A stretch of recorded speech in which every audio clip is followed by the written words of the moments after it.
You can earn a good salary, avoid debt, and still wake up at 40 with almost nothing to show for it. Not because you did something reckless, but because of a handful of quiet, ordinary habits that feel completely normal while they slowly drain you.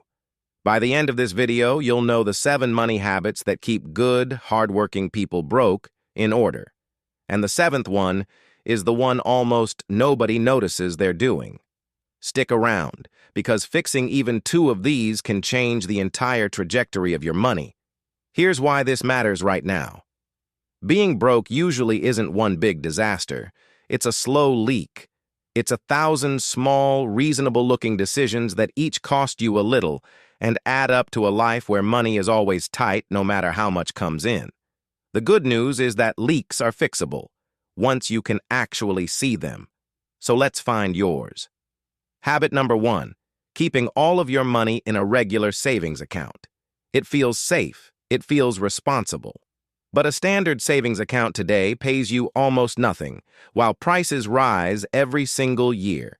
That means money just sitting there is quietly losing value. You have the same dollars, but every year they buy a little less.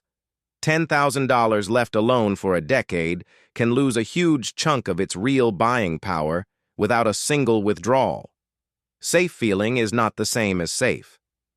Habit number 2, paying yourself last. Most people pay the rent, the bills, the subscriptions, the takeout, and then save whatever happens to be left over. And somehow, there's never much left over. The wealthy flip it.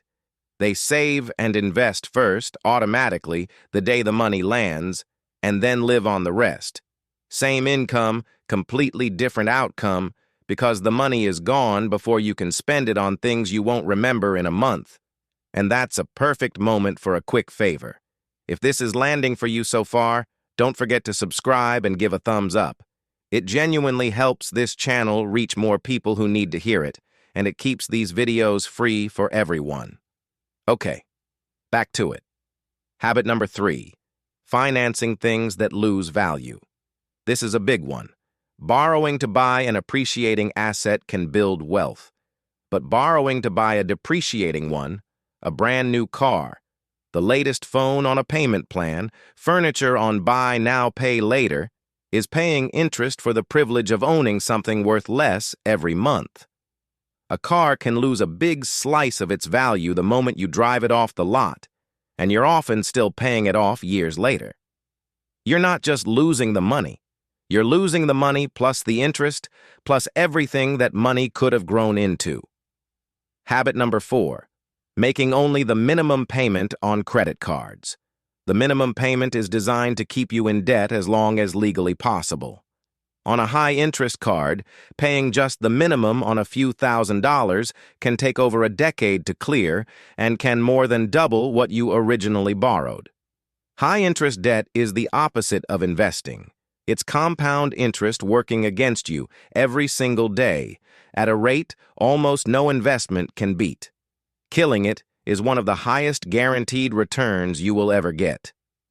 Habit number 5, lifestyle creep. This is the sneaky one because it hides inside good news.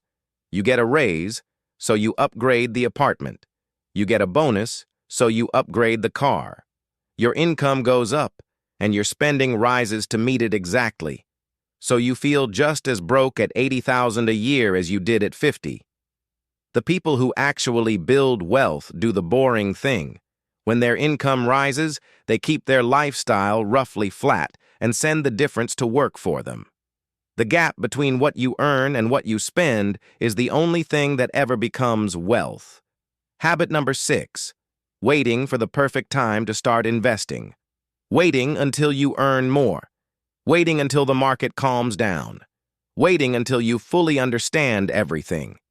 But time is the single most powerful force in money, and it only works if you give it years. 2 people investing the same amount, one starting today and one starting 10 years from now, can end up hundreds of thousands of dollars apart, not because one was smarter, but because one gave their money a 10-year head start. The perfect time doesn't exist. The best time was years ago. The second best time is today. Habit number 7, the one almost nobody notices, not knowing your own numbers. Most people cannot tell you, off the top of their head, what their net worth is, how much they spent last month, or how much they actually keep out of every paycheck. And you cannot fix what you refuse to look at. This is the habit underneath all the others, because awareness is what breaks the leak. The simple act of tracking your net worth, just watching one number and trying to make it go up over time, quietly changes every decision you make, because now you can see the score. So here's the thread that ties all 7 together. None of these habits feel like mistakes in the moment. Each one feels normal, even responsible. That's exactly why they're so expensive. They hide in plain sight, disguised as ordinary life. Wealth isn't usually built by one brilliant move. It's built by plugging these small leaks, one at a time, and letting the difference compound for years. You don't have to fix all 7 today. Pick the one that stung the most while you were watching, and fix that one this week. If this gave you even one thing to change, do me a favor and hit subscribe and give this video a thumbs up. It's the easiest way to support the channel, and it helps me keep making these. And if you want to start on Habit 7 right now, I've got a free net worth tracker linked in the pinned comment so you can finally see your own score. Quick reminder, this channel is for education, not financial advice. Your situation is yours, so make your own calls. Now I want to hear from you. Which of these 7 habits are you most guilty of right now? 1 through 7? Drop the number in the comments and be honest. Which one do you think is going to be the hardest for you to actually quit? I read and reply to every single one.